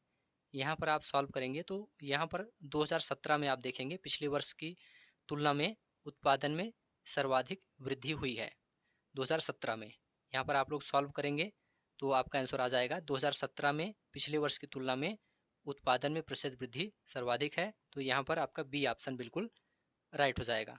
ठीक है, चलिए अगला प्रश्न है, दिए गए कितने वर्षों में खिलौनों का उत्पादन दिए गए वर्षों के औसत उत्पादन से अधिक था। तो यहाँ पर ऑप्शन है 1, 4, 3, 2। पूछा गया है कितने वर्षों में खिलौनों का उत्पादन दिए गए वर्षों के औसत उत्पादन से अधिक था। खिलौनों का उत्पादन दिए गए वर्षों के औसत उत्पादन से अधिक था, कितने वर्षों में। तो आप निकालेंगे दोस्तों तो लगभग आपका यहाँ पर 4 आ जाएगा आंसर। खिलौनों का कुल औसत उत्पादन आपको निकालना है।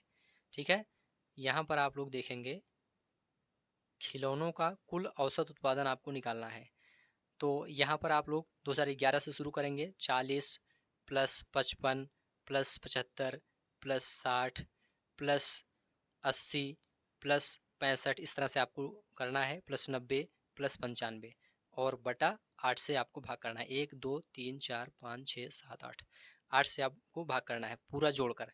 ठीक है, तो 560/8 आएगा, ये 70 लाख के आसपास आएगा। ठीक है, सॉल्व करेंगे तो 70 लाख के आसपास ये आएगा। इसमें आप देखेंगे वर्ष 2013, 2015 और 2017 और 2018 में खिलौनों का उत्पादन औसत उत्पादन से अधिक था। पूरा औसत उत्पादन से आप देखेंगे अधिक था। तो ये लगभग 4 आपका आंसर आ जाएगा।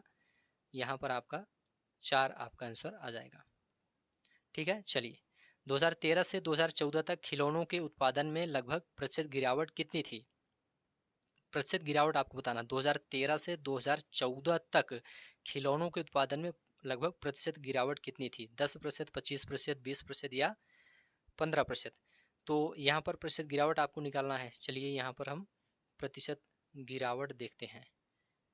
प्रतिशत गिरावट यहाँ पर आप देखेंगे तो यहाँ पर आपका ये 2013 में आप देखेंगे 75 हो जाएगा। 75 माइनस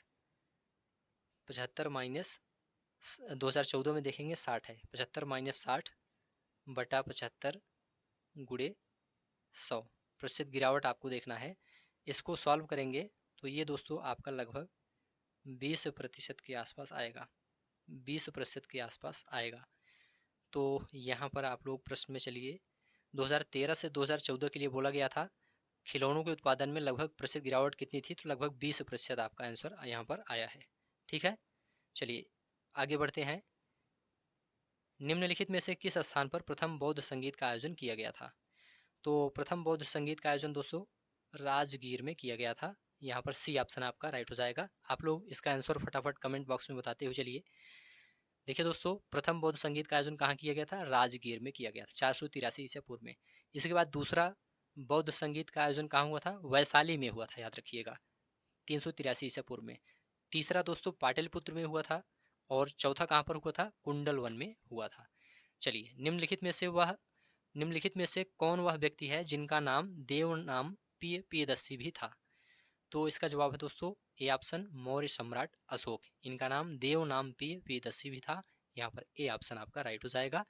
अगला प्रश्न है संगमरमर पर पियत्रा ड्यूरा या रंगीन पत्थर की जड़ाई का काम किसके समय में बहुत लोकप्रिय हुआ था? इसका जवाब है दोस्तों शाहजहां के समय में बहुत लोकप्रिय हुआ था, इसलिए ए ऑप्शन आपका राइट हो जाएगा। आप लोग सभी प्रश्न का उत्तर बताते हुए चलिए। निम्नलिखित में से किस युग में तांबे का पहली बार उपयोग हुआ था? ऑप्शन है ताम्रपाषाण युग, नवपाषाण युग, पुरापाषाण युग, मध्यपाषाण युग। जल्दी से आप लोग कमेंट करके बताइए यहाँ पर आपका राइट आंसर क्या है। तो देखिए दोस्तों, यहाँ पर आपका राइट आंसर हो जाएगा ए ऑप्शन ताम्रपाषाण युग में तांबे का पहली बार उपयोग किया गया था। यहाँ पर ए ऑप्शन आपका बिल्कुल राइट हो जाएगा। अगला प्रश्न है भूदान ग्रामदान आंदोलन निम्नलिखित में से किसके द्वारा शुरू किया गया था? एम के गांधी, आचार्य कृपलानी, जयप्रकाश नारायण, विनोबा भावे। जल्दी से आप लोग कमेंट करके बताइए। यहाँ पर दोस्तों आपका राइट आंसर हो जाएगा डी ऑप्शन विनोबा भावे। भूदान ग्राम दान आंदोलन विनोबा भावे द्वारा शुरू किया गया था। कब किया गया था? 1951 में। ठीक है, तो यहाँ पर डी ऑप्शन आपका बिल्कुल राइट हो जाएगा। चलिए अगला प्रश्न है दांडी नमक यात्रा के दौरान निम्नलिखित में से किस सामाजिक कार्यकर्ता ने गांधी जी को आंदोलनों को केवल पुरुषों तक सीमित न रखने के लिए राजी किया था? ऑप्शन है कमला देवी चट्टोपाध्याय, इनमें से कोई नहीं, मैडम कामा, पंडिता रमाबाई। तो यहाँ पर आपका राइट आंसर हो जाएगा कमला देवी चट्टोपाध्याय। यहाँ पर दोस्तों ए ऑप्शन आपका बिल्कुल राइट हो जाएगा, कमला देवी चट्टोपाध्याय। चलिए आगे बढ़ते हैं। सभी प्रश्न का उत्तर आप लोग बताते हुए चलिए। जब ईस्ट इंडिया कंपनी की स्थापना हुई तब भारत पर निम्नलिखित में से किसका शासन था? तब दोस्तों मुगल सम्राट का शासन था। यहाँ पर सी ऑप्शन आपका राइट हो जाएगा, मुगल सम्राट। अगला प्रश्न है सरकार के निम्नलिखित में से किस अधिनियम के कारण बंबई से सिंध प्रांत का निर्माण हुआ? ऑप्शन है वेवेल योजना, भारत सरकार अधिनियम 1935, क्रिप्स मिशन, भारतीय स्वतंत्रता अधिनियम 1947। इसका जवाब आप लोग कमेंट में जल्दी से बताइए। जल्दी से आप लोग इस प्रश्न का उत्तर कमेंट बॉक्स में बताइए। तो देखिए दोस्तों, यहाँ पर आपका राइट आंसर हो जाएगा भारत सरकार अधिनियम 1935। भारत सरकार अधिनियम 1935 के कारण बंबई से सिंध प्रांत का निर्माण हुआ था। यहाँ पर बी ऑप्शन आपका राइट हो जाएगा। प्रसिद्ध युद्ध का नारा चलो दिल्ली किसने दिया था? ऑप्शन है सुभाष चंद्र बोस, चंद्रशेखर आजाद, भगत सिंह, लाला लाजपत राय। आप लोग कमेंट में बताइए यहाँ पर आपका राइट आंसर क्या है। तो देखिए दोस्तों, यहाँ पर आपका राइट आंसर है सुभाष चंद्र बोस। दिल्ली चलो का नारा, चलो दिल्ली का नारा किसने दिया था? सुभाष चंद्र बोस ने दिया था। यहाँ पर ए ऑप्शन आपका राइट हो जाएगा। अगला प्रश्न है, राष्ट्रवाद की पहली स्पष्ट अभिव्यक्ति निम्नलिखित में से किस क्रांति के साथ हुई थी? राष्ट्रवाद की पहली स्पष्ट अभिव्यक्ति किस क्रांति के साथ हुई थी? अमेरिकी क्रांति, फ्रांसीसी क्रांति, रूसी क्रांति, औद्योगिक क्रांति। आप लोग बताइए यहाँ पर आपका राइट आंसर क्या है? तो देखिए दोस्तों, यहाँ पर आपका बी ऑप्शन राइट हो जाएगा, फ्रांसीसी क्रांति। राष्ट्रवाद की पहली स्पष्ट अभिव्यक्ति फ्रांसीसी क्रांति के साथ हुई थी। यहाँ पर बी ऑप्शन आपका राइट हो जाएगा। निम्नलिखित में से भारत में अक्टूबर की गर्मी का मुख्य कारण क्या है? ऑप्शन है उच्च आर्द्रता से जुड़ा उच्च तापमान, गर्म और शुष्क मौसम, निम्न वेग हवाएं, भारत में गंगा के मैदानी इलाकों में अल्प दाब तंत्र। आप लोग बताइए यहाँ पर आपका राइट आंसर क्या है? तो देखिए दोस्तों, यहाँ पर आपका राइट आंसर है ए ऑप्शन, उच्च आर्द्रता से जुड़ा उच्च तापमान अक्टूबर की गर्मी का मुख्य कारण है। यहाँ पर ए ऑप्शन राइट हो जाएगा। भारतीय मानक समय ग्रीनविच माध्य समय जीएमटी से कितने घंटे आगे है? आप लोग जल्दी से बताइए यहाँ पर आपका राइट आंसर क्या है? तो देखिए दोस्तों, यहाँ पर आपका राइट आंसर है सी ऑप्शन, 5.5 घंटे आगे है जीएमटी से। भारतीय मानक समय 5.5 घंटे आगे है। सी ऑप्शन आपका राइट हो जाएगा। निम्नलिखित में से कौन जनसंख्या वितरण को प्रभावित करने वाला आर्थिक कारक नहीं है? खनिज, पानी की उपलब्धता, औद्योगिकरण, शहरीकरण। आप लोग बताइए यहाँ पर आपका राइट आंसर क्या है? तो देखिए दोस्तों, पानी की उपलब्धता ये जनसंख्या वितरण को प्रभावित करने वाला आर्थिक कारक नहीं है, इसलिए बी ऑप्शन आपका राइट हो जाएगा। विश्व की सबसे ऊंची चोटी माउंट एवरेस्ट के बीच स्थित है। किसके बीच स्थित है? ऑप्शन है भारत भूटान, इनमें से कोई नहीं, नेपाल और तिब्बत, भारत और नेपाल। आप लोग बताइए यहाँ पर आपका राइट आंसर क्या है? देखिए दोस्तों, यहाँ पर आपका राइट आंसर है सी ऑप्शन, नेपाल और तिब्बत के बीच माउंट एवरेस्ट स्थित है। इसकी ऊंचाई दोस्तों 8,848 मीटर है। अगला प्रश्न है, भारत की पंचवर्षीय योजनाओं को अंतिम स्वीकृति निम्नलिखित में से किसके द्वारा दी गई थी? ऑप्शन है वित्त सचिव, वित्त मंत्रालय, राष्ट्रीय विकास परिषद, भारत के उपराष्ट्रपति। तो यहाँ पर दोस्तों आपका राइट आंसर हो जाएगा राष्ट्रीय विकास परिषद। सी ऑप्शन आपका राइट हो जाएगा। भारत की पंचवर्षीय योजनाओं को अंतिम स्वीकृति राष्ट्रीय विकास परिषद के द्वारा दी गई थी। यहाँ पर सी ऑप्शन राइट हो जाएगा। अगला प्रश्न है, किसी भी विकासशील अर्थव्यवस्था के प्रारंभिक चरणों में अधिकांश गतिविधियां किस क्षेत्र से संबंधित होती हैं? आप लोग कमेंट बॉक्स में बताइए यहाँ पर राइट आंसर क्या है? प्राथमिक, सूचना प्रौद्योगिकी, या तृतीयक, या द्वितीयक। तो यहाँ पर दोस्तों राइट आंसर है ए ऑप्शन, प्राथमिक। किसी भी विकासशील अर्थव्यवस्था के प्रारंभिक चरणों में अधिकांश गतिविधियां प्राथमिक क्षेत्र से संबंधित होती हैं। ए ऑप्शन आपका राइट हो जाएगा।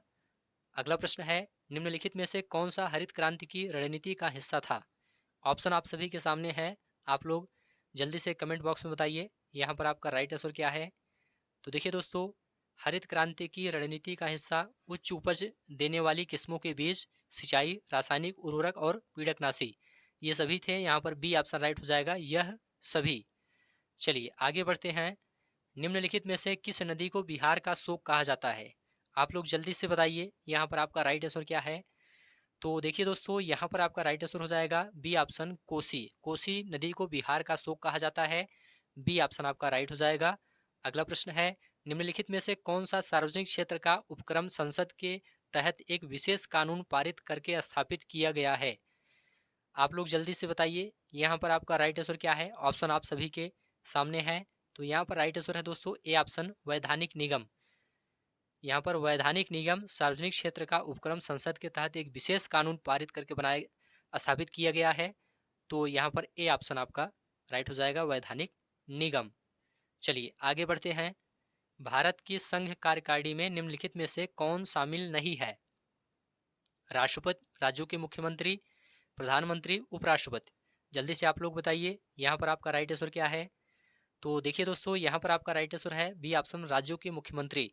ये भारत की संघ कार्यकारिणी में शामिल नहीं है। राष्ट्रपति, प्रधानमंत्री, उपराष्ट्रपति ये भारत की संघ कार्यकारिणी में शामिल हैं। यहाँ पर बी ऑप्शन आपका बिल्कुल राइट हो जाएगा। चलिए अगला प्रश्न है, निम्नलिखित में से कौन एक वाणिज्यिक बैंक नहीं है? ऑप्शन आप सभी के सामने है, आप लोग जल्दी से बताइए यहाँ पर आपका राइट आंसर क्या है? तो देखिए दोस्तों, यहाँ पर आपका राइट आंसर है बी ऑप्शन, सिडबी। ये वाणिज्यिक बैंक नहीं है। भारतीय state bank, ICICI bank, HSBC bank, ये सभी वाणिज्यिक बैंक हैं, लेकिन सिडबी दोस्तों ये वाणिज्यिक बैंक नहीं है। यहाँ पर बी ऑप्शन आपका राइट हो जाएगा। अगला प्रश्न है, भारत में राष्ट्रीय मानवाधिकार आयोग निम्नलिखित में से किस मंत्रालय के अधीन है? किस मंत्रालय के अधीन है? रक्षा मंत्रालय, इनमें से कोई नहीं, वित्त मंत्रालय, गृह मंत्रालय। आप लोग बताइए यहाँ पर आपका राइट आंसर क्या है। तो देखिए दोस्तों, राष्ट्रीय मानवाधिकार आयोग ये आपका गृह मंत्रालय के अधीन है। राष्ट्रीय मानवाधिकार आयोग की स्थापना 1993 में हुई थी, इसे भी आप लोग याद रखिएगा। अगला प्रश्न है, निम्नलिखित में से किसी केंद्र शासित प्रदेश में उच्च न्यायालय स्थापित करने का अधिकार है?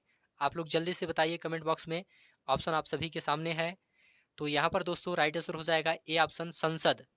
संसद को किसी केंद्र शासित प्रदेश में उच्च न्यायालय स्थापित करने का अधिकार है। ए ऑप्शन आपका राइट हो जाएगा। अगला प्रश्न है, निम्नलिखित में से कौन सा अनुच्छेद भारतीय संविधान में सर्वोच्च न्यायालय की स्थापना और गठन के बारे में है? आप लोग जल्दी से कमेंट बॉक्स में बताइए यहाँ पर आपका राइट आंसर क्या है। तो याद रखिएगा, अनुच्छेद 124 भारतीय संविधान में सर्वोच्च न्यायालय की स्थापना और गठन के बारे में है। यहाँ पर बी ऑप्शन राइट हो जाएगा। किसके पास मौलिक अधिकार को लागू करने की शक्ति है? जल्दी से आप लोग कमेंट बॉक्स में बताइए यहाँ पर आपका राइट आंसर क्या है। तो देखिए दोस्तों, यहाँ पर आपका राइट आंसर है डी ऑप्शन, सर्वोच्च न्यायालय और उच्च न्यायालयों के पास मौलिक अधिकार को लागू करने की शक्ति है। यहाँ पर डी ऑप्शन आपका राइट हो जाएगा। अगला प्रश्न है, निम्नलिखित में से कौन सी गैस ग्लोबल वार्मिंग के लिए जिम्मेदार है? आप लोग जल्दी से कमेंट बॉक्स में बताइए यहाँ पर आपका राइट आंसर क्या है। तो देखिए दोस्तों, ग्रीन हाउस गैस ये ग्लोबल वार्मिंग के लिए जिम्मेदार है, इसलिए ए ऑप्शन आपका राइट हो जाएगा। निमोनिया मानव शरीर के निम्नलिखित में से किस अंग को प्रभावित करता है? फेफड़े, हृदय, यकृत, वृक्क। आप लोग बताइए यहाँ पर आपका राइट आंसर क्या है। तो देखिए दोस्तों, यहाँ पर आपका राइट आंसर है ए ऑप्शन, फेफड़े। निमोनिया दोस्तों मानव शरीर के फेफड़े को प्रभावित करता है। यहाँ पर ए ऑप्शन राइट हो जाएगा। निम्नलिखित में से कौन सा वनस्पति रेशा नहीं है? आप लोग बताइए कौन सा वनस्पति रेशा नहीं है। तो देखिए दोस्तों, नायलॉन जो है ये वनस्पति रेशा नहीं है। यहाँ पर सी ऑप्शन आपका राइट हो जाएगा, नायलॉन। तारों का रंग किस पर निर्भर करता है? जल्दी से आप लोग कमेंट बॉक्स में बताइए तारों का रंग किस पर निर्भर करता है। तो देखिए दोस्तों, यहाँ पर आपका राइट आंसर है उसके तापमान पर। तारों का रंग उसके तापमान पर निर्भर करता है। ए ऑप्शन आपका राइट हो जाएगा। यहाँ पर मैथ का सवाल है, 5.21 गुणे 6.32 माइनस 2.9272। आपको सॉल्व करना है, यहाँ पर आंसर क्या आएगा। देखिए दोस्तों, 5.21 गुणे 6.32, इन दोनों का पहले आपस में गुणा करेंगे तो आपका कितना आ जाएगा, 32.9272 आ जाएगा, माइनस 2.9272 है।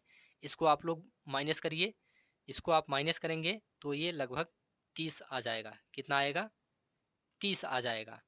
तो यहाँ पर ए ऑप्शन ही आपका बिल्कुल राइट हो जाएगा। अगला प्रश्न आप सभी के सामने है, इस प्रश्न का उत्तर आपको बताना है। जल्दी से आप लोग कॉपी में सॉल्व करिए और इस प्रश्न का उत्तर कमेंट बॉक्स में बताइए। तो इसमें क्या करना है दोस्तों, 100 से हम क्या करेंगे, 100 से अंश में भी और हर में भी गुणा कर देंगे। गुणा कर देंगे दोस्तों, उसके बाद इसको सरल करेंगे तो लगभग 100 आपका आंसर आ जाएगा। यहाँ पर सी ऑप्शन ही आपका बिल्कुल यहाँ पर राइट हो जाएगा। आप लोग इसको कॉपी में सॉल्व करिए, आपका आंसर आ जाएगा। अगला प्रश्न है, 40% व्यक्ति समाचार पत्र एक्स पढ़ते हैं और 50% व्यक्ति समाचार पत्र वाई पढ़ते हैं। 10% व्यक्ति दोनों समाचार पत्र पढ़ते हैं। कितने व्यक्ति दोनों में से कोई समाचार पत्र नहीं पढ़ते हैं? तो चलिए इसको सॉल्व करते हैं। सबसे पहले यहाँ पर लिखा गया है 40% व्यक्ति समाचार पत्र एक्स पढ़ते हैं, तो पहले 100 लिखेंगे, 100 में हम माइनस करेंगे। कितना माइनस करेंगे, 40% व्यक्ति समाचार पत्र एक्स पढ़ते हैं और आगे बता रहा है 10% व्यक्ति दोनों समाचार पत्र पढ़ते हैं 40 में, और पूछ रहा है कितने व्यक्ति दोनों में से कोई समाचार पत्र नहीं पढ़ते हैं। तो क्या करेंगे, 40 में हम 10 माइनस कर देंगे तो 30 बचेगा, 30 लिखेंगे, आगे प्लस लगाएंगे। यहाँ पर आप लोग देखिए 50% व्यक्ति समाचार पत्र वाई पढ़ते हैं और आगे कह रहा है 10% व्यक्ति दोनों समाचार पत्र पढ़ते हैं। तो क्या करेंगे, फिर से 50 में हम 10 माइनस कर देंगे तो 40 हो जाएगा। ठीक है, तो 40 लिख देंगे। और 10% व्यक्ति दोनों समाचार पत्र पढ़ते हैं तो आगे हम प्लस 10 लिख देंगे। अब इसको सॉल्व करेंगे, 100 माइनस यहाँ पर 40, 10 50, 30 80, 100 माइनस 80 बराबर 20% आपका यहाँ पर आंसर हो जाएगा। सी ऑप्शन आपका यहाँ पर राइट हो जाएगा। 5 परिणामों का औसत 46 है और पहले 4 का 45 है, 5वां परिणाम आपको बताना है। तो पांचवा परिणाम आपको बताना है, तो क्या करेंगे, 5 संख्याओं का योग पहले निकालेंगे। यहाँ पर 5 परिणामों का औसत दिया है, तो 5 संख्याओं का योग क्या हो जाएगा, 5 गुणे 46 हो जाएगा, 5 गुणे 46। और इसमें हम माइनस करेंगे, पहले 4 का 45 है, तो 4 गुणे 45 करेंगे, इसको माइनस कर देंगे तो हमारा पांचवा परिणाम आ जाएगा। ठीक है, तो यहाँ पर 5 अंक 30 की जीरो हासिल 3, 5 चौक 20, 3 23, 230 आ गया, आगे माइनस 4 5 20 और 4 चौक 16, 2 18, 180 आपका यहाँ पर माइनस हो जाएगा 230 में, तो 50 आपका यहाँ पर आंसर आ जाएगा। कितना आएगा, 50 आपका यहाँ पर बी ऑप्शन बिल्कुल राइट हो जाएगा। चलिए आगे बढ़ते हैं। यहाँ पर आपको वर्गमूल बताना है। सबसे पहले 29.8116 का वर्गमूल आपको निकालना है, तो इसका वर्गमूल आप लोग निकालिए। इसका वर्गमूल दोस्तों लगभग 5.46 आएगा, आप लोग निकालिए। आगे प्लस है, प्लस लगाएंगे। रूट के अंदर 77.44 है, इसका वर्गमूल आप निकालेंगे तो ये आपका 8.80 के आसपास आएगा। अब दोनों का योग कर लेंगे, दोनों का योग करेंगे तो यहाँ पर आपका कितना हो जाएगा, 14.26, 14.26। यहाँ पर सी ऑप्शन आपका राइट हो जाएगा। ठीक है, तो इस तरह से आपको सॉल्व करना है। पादप कोशिका भित्ति निम्नलिखित में से किससे बनी होती है, याद रखिएगा ये सेलुलोज से बनी होती है। यहाँ पर ए ऑप्शन राइट है। अगला प्रश्न है, किस विकल्प में शब्द युग्म का अर्थ भेद सही नहीं है, किसमें सही नहीं है आपको यह बताना है। अंश और अंश, इसका अर्थ यहाँ पर लिखा गया है, पहले अंश का अर्थ यहाँ पर हिस्सा है, दूसरे का अर्थ कंधा है, ये तो आपका सही है। कौन सा सही नहीं आपको यह बताना है। अवलंब अविलंब, इसका अर्थ भेद अधर और विलोकित, ये आपका सही नहीं है और यही आपसे पूछा गया है, इसलिए बी ऑप्शन राइट हो जाएगा। अवलंब का अर्थ क्या होता है, सहारा होता है, और इसका अर्थ यहाँ पर दिया है अधर, इसलिए गलत हो गया। अविलंब, अविलंब का मतलब तुरंत होता है, ठीक है, इसका अर्थ यहाँ पर विलोकित दिया, इसलिए गलत हो गया। तो बी ऑप्शन आपका यहाँ पर राइट हो जाएगा। किस विकल्प में सभी शब्द परस्पर पर्यायवाची हैं, आप लोग जल्दी से बताइए। यहाँ पर आपका राइट आंसर क्या है, किस विकल्प में सभी शब्द परस्पर पर्यायवाची हैं, तो यहाँ पर दोस्तों डी ऑप्शन राइट हो जाएगा। पार्वती, रुद्राणी, भवानी ये परस्पर पर्यायवाची शब्द हैं, इसलिए डी ऑप्शन आपका राइट हो जाएगा। किस विकल्प में सही विलोम युग्म है, ऑप्शन आप सभी के सामने हैं, आप लोग जल्दी से कमेंट बॉक्स में बताइए। यहाँ पर आपका राइट आंसर क्या है, देखिए दोस्तों, निषिद्ध का विलोम विहित होता है, यहाँ पर तुच्छ दिया है इसलिए गलत हो गया। जोड़ का विलोम दोस्तों घटाव होता है, यहाँ पर मेल दिया है इसलिए गलत हो गया। कर्कश का विलोम दोस्तों मधुर होता है, यहाँ पर खुरखुरा दिया है, ये गलत हो गया। नूतन का विलोम पुरातन होता है, ये बिल्कुल सही है, यहाँ पर डी ऑप्शन आपका राइट हो जाएगा। नूतन का अर्थ होता है नया, पुरातन का अर्थ होता है पुराना, यहाँ पर डी ऑप्शन राइट हो जाएगा। ख्याली पुलाव पकाना मुहावरे का अर्थ है, आप लोग जल्दी से कमेंट बॉक्स में बताइए यहाँ पर आपका राइट आंसर क्या है। तो देखिए दोस्तों, यहाँ पर आपका राइट आंसर है असंभव बातों की कल्पना करना। ख्याली पुलाव पकाना मुहावरे का अर्थ है असंभव बातों की कल्पना करना, सी ऑप्शन आपका राइट है। महर्षि शब्द का सही संधि विच्छेद बताइए, आप लोग जल्दी से बताइए यहाँ पर आपका राइट आंसर क्या है। तो देखिए दोस्तों, महर्षि का संधि विच्छेद महाधन ऋषि होता है, यहाँ पर बी ऑप्शन राइट है। यह गुण संधि का उदाहरण है, यहाँ पर बी ऑप्शन बिल्कुल राइट हो जाएगा। यहाँ पर दोस्तों इंग्लिश का पैसेज दिया गया है, उसके बाद प्रश्न पूछा गया है, तो चलिए सीधे प्रश्न को देखते हैं। यहाँ पर पैसेज को नहीं पढ़ेंगे, सीधे प्रश्न को देखेंगे, ठीक है। चलिए, एग्जाम में आप लोग पहले पैसेज को पढ़िएगा, उसके बाद ही प्रश्न का उत्तर दीजिएगा। Was Caroline's brother an outdoor type, यहाँ पर पूछा गया है क्या कैरोलिन का भाई बाहर घूमने वाले व्यक्तियों की तरह था। तो पैसेज को आप पढ़ोगे तो यहाँ से आपको पता चल जाएगा नहीं, यहाँ पर नो बिल्कुल राइट हो जाएगा, डी ऑप्शन आपका राइट हो जाएगा। Why were the squids collected, यहाँ पर दोस्तों पूछा गया है स्क्विड को क्यों कलेक्ट किया गया था, तो पैसेज के आधार पर यहाँ पर आंसर हो जाएगा फॉर बेटिंग, मतलब लालच देने के लिए स्क्विड को कलेक्ट किया गया था, लालच देने के लिए स्क्विड को कलेक्ट किया गया था, बी ऑप्शन राइट हो जाएगा। Choose the correct antonym disappoint, disappoint का एंटोनिम बताना है, तो इसका एंटोनिम दोस्तों सेटिस्फाई हो जाएगा, संतुष्ट हो जाएगा, ठीक है, डी ऑप्शन राइट हो जाएगा। Give one word substitute for the practice of writing, editing and compiling dictionaries. शब्दकोश को एडिटिंग करना और राइटिंग करने को क्या कहा जाता है? तो इसे लेक्सिकोग्राफी कहा जाता है। यहाँ पर दोस्तों इंग्लिश का प्रश्न आपका कंप्लीट हो गया। यहाँ पर पैसेज से 2 ही प्रश्न थे और सभी प्रश्न यहाँ पर ग्रामर से थे। आप लोग एग्जाम में पहले पैसेज को पढ़ेंगे, उसके बाद ही प्रश्न का उत्तर देंगे। रीजनिंग से संबंधित प्रश्न है। एक महिला की ओर इशारा करते हुए नीलेश ने कहा, वह मेरी पत्नी के दादा की इकलौती संतान की इकलौती बेटी है। महिला नीलेश से किस प्रकार संबंधित है? आप लोग जल्दी से इस प्रश्न का उत्तर कमेंट बॉक्स में बताइए। ऑप्शन है माँ, बेटी, चाची, पत्नी। कह रहा है वह मेरी पत्नी के दादा की, एक महिला की ओर इशारा करते हुए नीलेश ने कहा, वह मेरी पत्नी के दादा की इकलौती संतान की इकलौती बेटी है। इसका मतलब वह महिला उसकी पत्नी ही है। तो यहाँ पर डी ऑप्शन बिल्कुल राइट हो जाएगा, पत्नी। चलिए आगे बढ़ते हैं। असंगत अलग करें। यहाँ पर आप लोग देखिए 8 लिखा गया है, इसे हम 2 की घात 3 लिख सकते हैं। 2 की घात 3 की वैल्यू है 8। 27 को हम 3 की घात 3 लिख सकते हैं। 3 की घात 3 27। 64 को 4 की घात 3। 100 को ये 10 की घात 2 हो जाएगा, इसे हम घन के रूप में नहीं लिख सकते हैं। 125 को 5 की घात 3। 216 को 6 की घात 3 और 343 को 7 की घात 3 के रूप में लिख सकते हैं। यहाँ पर सबसे अलग क्या है? 10 की घात 2 है, मतलब यहाँ पर 100 जो है सबसे अलग है, इसे हम घन के रूप में नहीं लिख सकते हैं। ये 10 का वर्ग है, घन नहीं है, 10 का वर्ग है। बाकी सभी संख्याएं ये घन है, 2 का घन है, 3 का घन है। यहाँ पर आपका 100 राइट हो जाएगा, ये सबसे अलग है। 1 जनवरी 2006 को रविवार था। 1 जनवरी 2010 को सप्ताह का कौन सा दिन था? तो यहाँ पर सबसे पहले 2006 के लिए यहाँ पर 1 जनवरी 2006 को रविवार था, तो 1 जनवरी 2007 निकालेंगे, 1 जनवरी 2008, 2009, 2010 इस तरह से निकालेंगे। तो 2006, 1 जनवरी 2006 को रविवार था, तो 1 जनवरी 2007 को कौन सा दिन हो जाएगा? रविवार था, तो सोमवार हो जाएगा। क्या हो जाएगा? सोमवार हो जाएगा। ठीक है, इसी प्रकार से 2008 को क्या हो जाएगा? 2008 को सोमवार है 2007 में, तो 2008 को मंगलवार हो जाएगा। क्या हो जाएगा? मंगलवार हो जाएगा। ठीक है, और 2009 में इसी प्रकार से देखेंगे।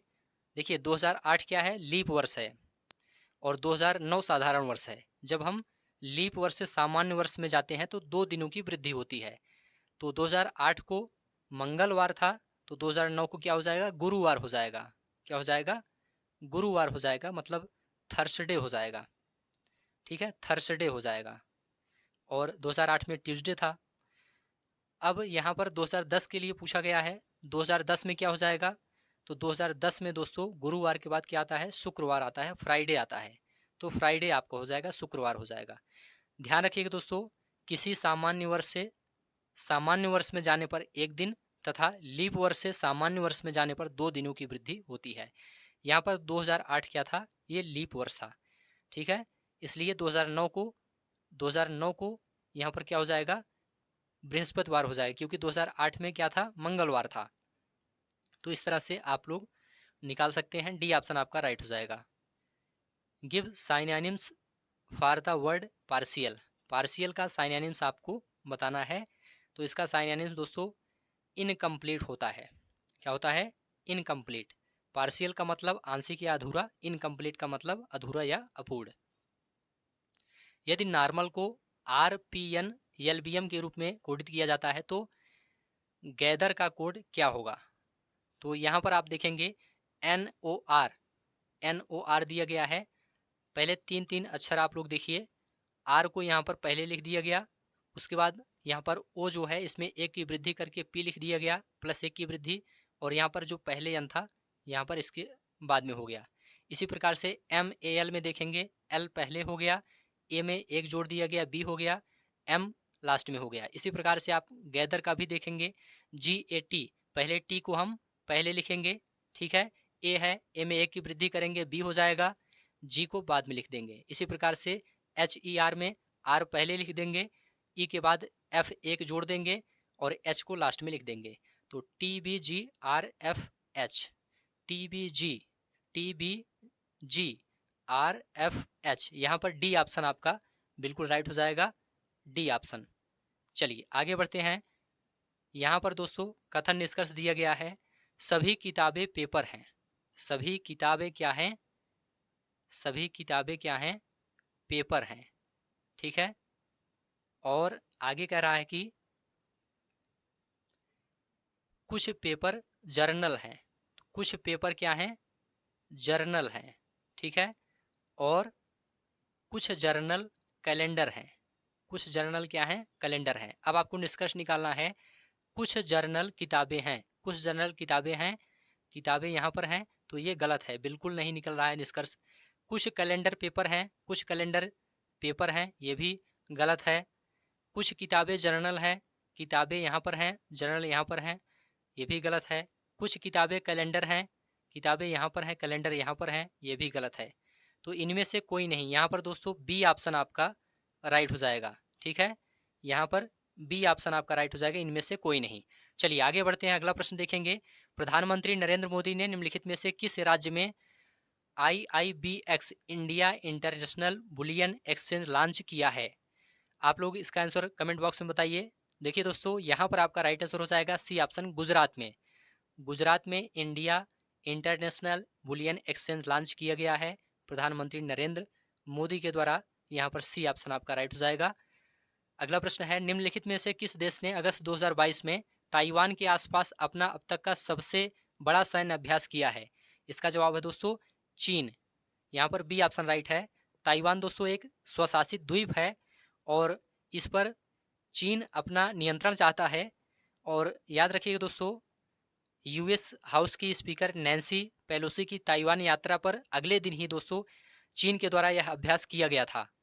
ठीक है, तो यहाँ पर बी ऑप्शन राइट हो जाएगा। आगे बढ़ते हैं। अगस्त 2022 में भारत की पहली अंडर वाटर मेट्रो का उद्घाटन निम्नलिखित में से किस शहर में किया गया था? तो इसका जवाब है दोस्तों ए ऑप्शन, कोलकाता। कोलकाता में अगस्त 2022 में भारत की पहली अंडर वाटर मेट्रो का उद्घाटन किया गया था। ए ऑप्शन राइट हो जाएगा। अगला प्रश्न आप सभी के सामने है, आप लोग इसका प्रश्न कमेंट बॉक्स में बताइए। निम्नलिखित में से किस देश के वैज्ञानिकों ने पहला कृत्रिम भ्रूण तैयार किया है? पहला कृत्रिम भ्रूण तैयार किया है, आप लोग कमेंट बॉक्स में इसका आंसर बताइए। देखिए दोस्तों, यहाँ पर आपका राइट आंसर हो जाएगा डी ऑप्शन, इजराइल। इजराइल देश के वैज्ञानिकों ने पहला कृत्रिम भ्रूण तैयार किया है। डी ऑप्शन आपका राइट हो जाएगा। इस प्रकार से दोस्तों 100 प्रश्न यहाँ पर आपका कंप्लीट हो गया। अब आप लोग कमेंट बॉक्स में बताइए यहाँ पर आपका स्कोर कितना सही हुआ है। इसी प्रकार से प्रश्न दोस्तों आपको पेट एग्जाम में निश्चित रूप से देखने को मिलेगा। उम्मीद है दोस्तों यह क्लास आपको अच्छा लगा है तो चैनल को सब्सक्राइब करिए, दोस्तों शेयर करिए और कमेंट में लिखकर जरूर बताइए।